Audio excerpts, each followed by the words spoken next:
Welcome to YogiViews, where my guest is yoga itself, through interviewing those who practice it, teach it, sell it, or simply love it. I am Antonio Sausis.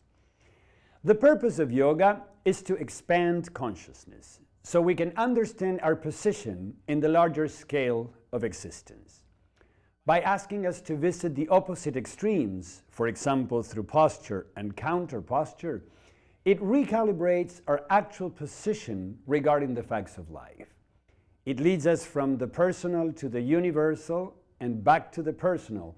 So once we acknowledge our dual nature as sacred animals, we can become and feel one with the whole. According to classical yoga texts, most of the problems in our health, whether physical or mental, come from a state of ignorance of who and what we are. By offering a vehicle of self-knowledge, yoga provides the opportunity to become acquainted with our essence, giving us the possibility of accessing self-knowledge that will enable us to change what we consider dysfunctional. This is remarkably similar to the definition of psychotherapy that psychology proposes. So, what are the ties? How can yoga aid psychotherapy and vice versa? To answer this question, I invited today Sophia Reinders. Welcome, Sophia. Thank you. Sophia is a certified Iyengar yoga teacher, a body-oriented Jungian psychotherapist, and an expressive arts therapist. Interestingly enough, Jung spoke a lot about self-realization. And at the same time, self-realization is one of the big pursuits of yoga. How do these two relate? Do they, and how? Yeah, yes, I believe both express a certain fluidity between my experience of my individual self and my experience of myself as embedded in life. You know, I'm a passionate photographer, so I often have this image of different focal lenses, you see. And so self-realization and individuation, I believe, has a whole lot to do with this ability to be fluid between those two focal lengths, you see, so that they are not in contrast to one another, because they are not, you see, yes. And that is the whole intent and message in both practices, that by attending minutely to this energetic configuration that I call myself, that this opens us, you see, to the other focal length, okay? So that we can... would you say to the higher self? Yes, to the higher self. You see, I tend to, yeah, you are right, to the higher self. And the higher self not as an abstraction. You see, that's the thing. I so like this. Neither yoga nor Jungian psychology is the least interested in abstraction. Yeah. You see? It is embodied knowing. Meditation is an embodied practice. It is not a, you see, It is an embodied practice. So it is an embodied knowing. Now, we're talking about the body. So how does the body play in all this? You've been giving us you've been giving us a lot of bits and pieces about it. But how do they play on both sides of these disciplines you're sharing with us?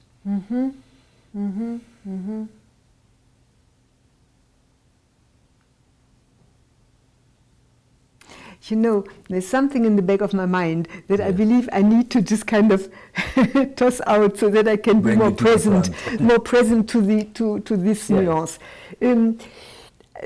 I believe that both in yoga and in Jungian psychology, you see, we have spoken about healing. We haven't used this word, but that was implied. We have spoken about healing old wounds, old restrictions, you know, befriending that which I initially rejected. But the real intent in both practices is to grow into health. You see, this for me is one of the aspects that has inspired me early on and continues to profoundly inspire me is that yoga gives such a fantastically nuanced and multi-dimensional vision of health, where physical health, psychological and spiritual health are again a continuum, you see, and that is, of course, that's enlightenment or samadhi, or you see, to reach this. And I believe that within the realm of psychology, for me at least, Jung has done more of this than other schools of psychology.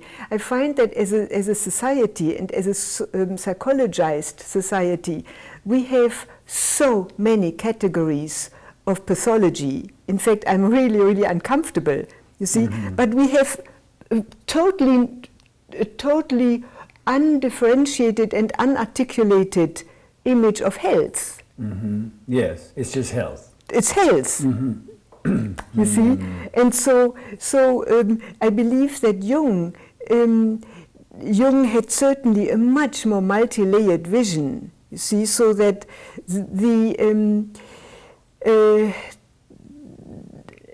that this path of individuation leads to unfolding psychologically and spiritually, mirrored in the body. You see, it's fascinating. I mean, we cannot really shift in one dimension without shifting in another. Correct. See, yes. We can't.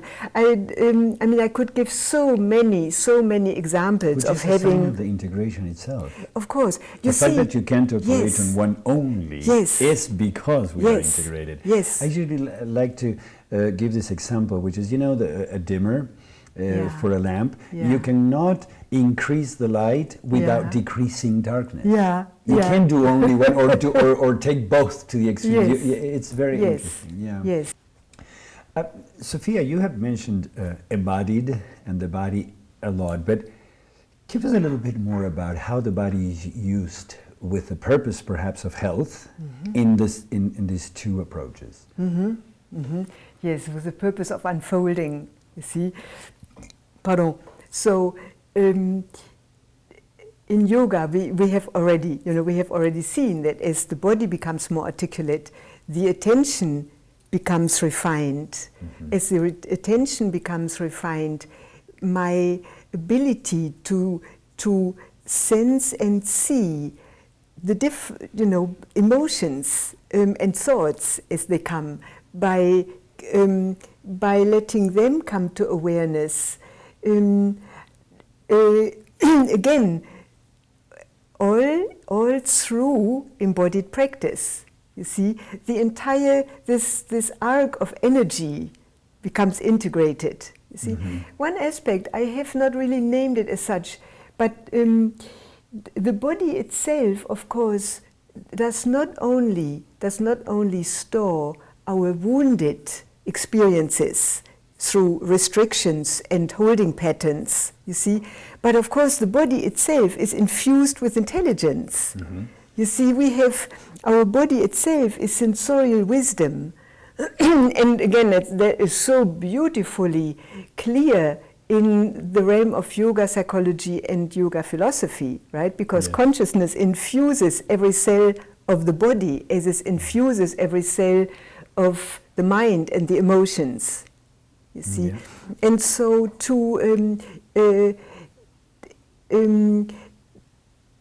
as I kind of clear some of the restrictions and obstructions out, I have more and more access to this wisdom of the body. You know? It can take such amazing forms. All of this again is an experiential embodied journey. You see, for instance, I remember at some point I was working just faithfully on a certain twist, you see, and it was blocked. It was blocked in many ways. And again, just like I want to befriend the shadow, I want to befriend the block. You see, the block holds the gold nugget.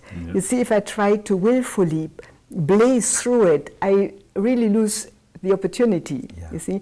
So I was just feeling into it and also distressed about There was this barrier, you see. But then one night I dreamt that Mr. Iyengar adjusted me in this pose. And I sensed the pose fall into place like it never had. I sensed every detail of the alignment. And I woke up and I felt so grateful. Thank you, Mr. Iyengar. You see, I felt so grateful. And at the same time, I was fascinated that my body already knew. You see, I couldn't quite get there. It was too much shadow in the way, I could say. It was too much blockage in the way. But there was also already an intuition. You see, or the moment where I first discovered that really it is the breath that can ever so gently move our hips, our hip joints apart, our femurs apart. That it really is the breath who does this. You know, those are moments of witnessing the wisdom of the body and this beautiful gift of, oh my God, breath, the air that comes through me knows how to create this movement. You see, so the wisdom of the body, the beauty, the intelligence of the body. Jung very, very much knew about that.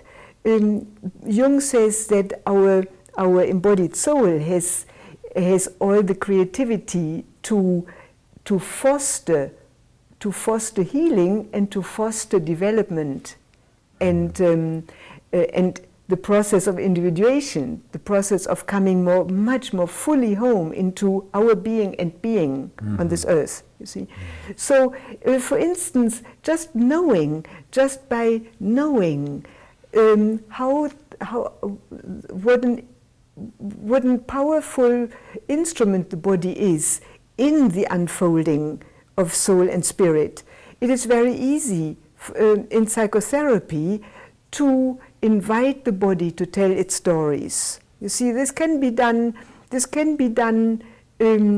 symbolically, you see, by actually giving the body or part of the body a chair and letting, you know, when I do this, I invite the person to now really, really sense at the physical level how her or his sense of self shifts to become the body, you see, so, and then speak as.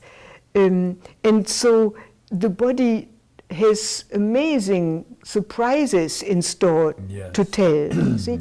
Another very powerful tool is, of course, movement. You see, and the movement can begin with a feeling tone, you see, so how would this feeling tone look if you let it become movement? It can start with an image, you see, it can start in different ways.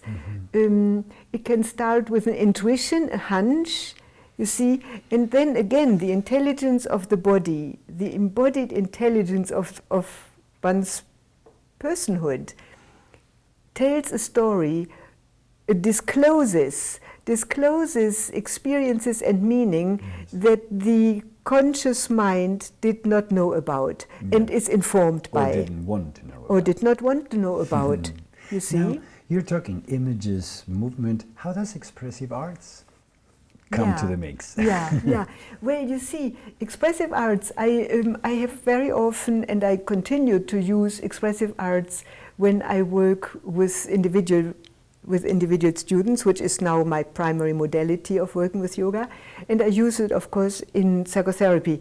In both modalities, a creative expression makes an invisible emotional experience visible. It isn't really invisible because it was already expressed in the body as a restriction or a holding or a tentativeness, you see. But as a feeling, it was silent still. You know, when it comes to awareness, it helps a great deal to give it a tangible, sensual expression. Be that as a painting, be that as a movement witnessed by another, be that as a poem, be that as a toning or a song, You see, because this way it can look back at me. It becomes outwardly tangible, and that allows a way to befriend. Befriending is a steep order. There are quite a few steps before then, but it allows me to create a relationship to it that frees the mind to not be so frightened by it anymore. You see, one example that comes to mind, at some point I was teaching yoga teachers, beginning or prospective yoga teachers. It was a 2-day intensive and we used expressive arts. And after the 2 days, one of the students came to me. It touched me so much. She showed me her drawings and she said, you know, I finally understand why I cannot do handstand. She said, look, my arms are not attached to my body. And so she told me how she had felt ashamed. She had tried to get around needing to practice it in front of her peers.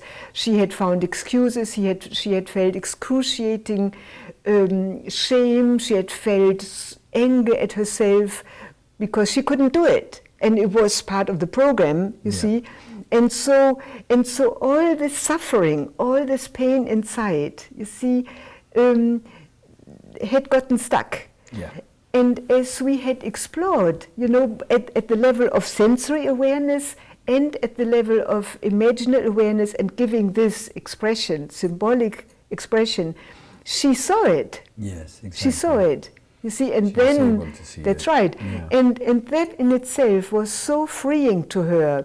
And then being able to tell me about this mountain of feelings that she had had around it was very freeing, you know. I am sure, I did not see her after this, but I've often thought back about her, and I am confident that something constructive and creative got touched off, that allowed her to begin this journey of connecting her arms to her body, and at some point she would very spontaneously also begin learning to do handstand. To do a handstand, yes, I see, I see. You're talking a bit about your clients, and I would imagine that you have some people that you just do Jungian psychotherapy with, some other people you just practice yoga with or do expressive arts. But do you have a practice or a moment when you mix these things with an actual individual? Well, yes and no. First of all, my practice as a Jungian psychotherapist, as a body-oriented psychotherapist, is very, very, very much informed by yoga. Yeah, but that's at your level, let's say. That's at my level. Because what I want to ask you is, how do clients react when, for example, and I don't know if you do it, this is why the question, but you know, when you, for example, propose an asana that you are proposing because you have an intention, a psychotherapeutic intention, and this is why you're proposing it, and the practitioner can make a connection, can enter into the relationship with the wisdom of the body. Do they welcome the mix between yoga and psychology? Do you find that people in general do or not? Or do you think that people like to keep them separate?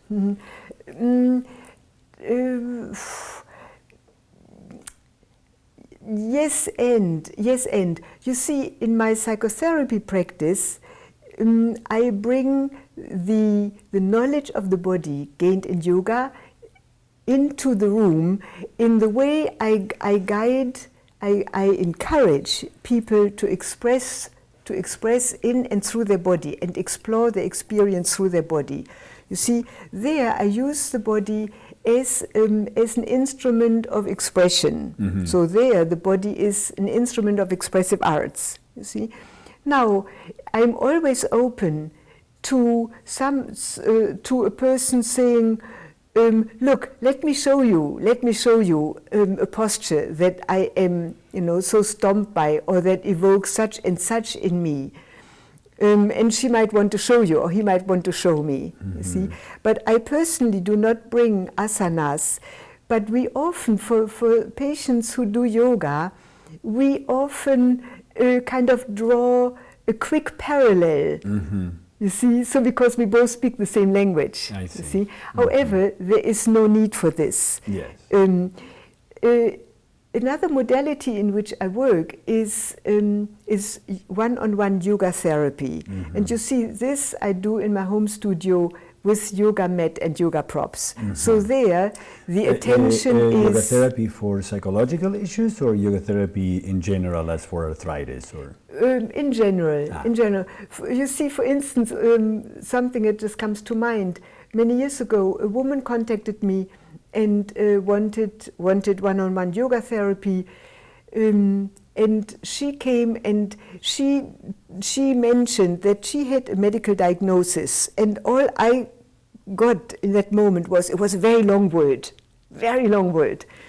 And so I said, okay, so she wanted to work with this, you know, and so I said, what does it feel like? And she, you know, very good-naturedly said, no, you don't understand, I have you see, and it was fascinating because since, you see, thank God she stayed, even though I asked this very naive question, you see, but she was willing to stay. And so her intent had been to work with me on this medical condition, but what happened was, you see, we befriended her shoulders. It took several weeks before she dared to feel what this actually felt like. And then we could, with very gentle movements, very, very gentle movements, reassure the shoulders. You see, it's a mix of a physical and a symbolic process. You see, to reassure these shoulders. We were not going to ask too much of them. We were both going to very gently be with them at the physical level, enough to allow her to really begin at a sensory level, to actually move in there, to start, before she could begin being at home there. Of course, we had to look at all the fear that was lodged there. The fear was living there. She couldn't live there yet. You see, but so by working simultaneously on the physical level, very gently, and it's lovely to entrust yourself to the body. The body tells you what movement is now possible, what movement she now wishes to do. If you stay sensitive to this and you follow one step behind the body leading you, you see, then the mind and the soul and the psyche can open at the same time to this. So that after months, you see, it didn't matter anymore how long this name of the diagnosis had been, because she began to be present in her shoulders, and of course the pain receded, and of course there came physical opening and so on. So you see, so in yoga therapy, the whatever the intent, you see, another person came, might lead too far, but you see, it invariably leads us into the unbroken fabric of experience. The entrance point, when people come to me for yoga therapy, the entrance point is the physical body. But the work spans all bodies. Now we're talking a bit about one client, an individual, a particular illness, and I want to take this a little bit to the general. And as we know, every time that something becomes very relevant in society and that everybody does it and it becomes a world movement, is because it's addressing a need, a particular need. In this fabric, in this tapestry you've mentioned, now we have a big central spot for yoga. Why? What is the need that is serving? Well, I don't know. However, when I muse about this, when I muse about it, you see, I believe it's not a coincidence. I believe that as societies if I generalize, which of course, you see, we are beginning to be aware of how far we have gone from our lived sense of the body, from our lived sense of the living earth. And I believe we might also now, the word that comes to mind now is probably a little too strong, but it popped in right now. We might feel to some extent left alone by organized religion, and left alone and like, you see. Mm-hmm. And so my sense is all of this comes together. There is, I believe there is a very deep longing for a new way for a new, old way. Of spirituality, would you say? Of being at home, in our body, in our earth, in our spirituality. That organized religion, for many of us, does not offer. Did not necessarily. You see, offer, does not offer. So that's a very interesting point, Sophia. So you think that in a way, yoga is then addressing spirituality. Yes. Bringing us home. Yes. To a sense of home. Mm-hmm. Well, that's certainly very important. A lot of us like to be at home, and usually we call home some of the survival mechanisms we have learned. Yes. And a big part of the work in yoga, as well as in psychotherapy, is to learn new homes. Yes. Inhabit and set new homes. Yes. For ourselves. Yes. I appreciate having you in the show very much. I thank you very much for having come today and for sharing with us your points and your perspective on these two fascinating worlds. And I look forward to having you some other time here with us. Thank you. It's been a real joy. Thank you. I have very much savored our time together. Thank you. Likewise, Sophia. My guest today was Sophia Reinders. She is a certified Iyengar yoga teacher, a body-oriented Jungian psychotherapist, and an expressive arts therapist as well.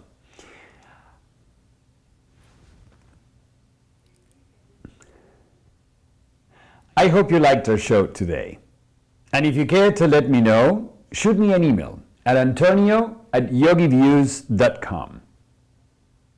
I look forward to seeing you the next time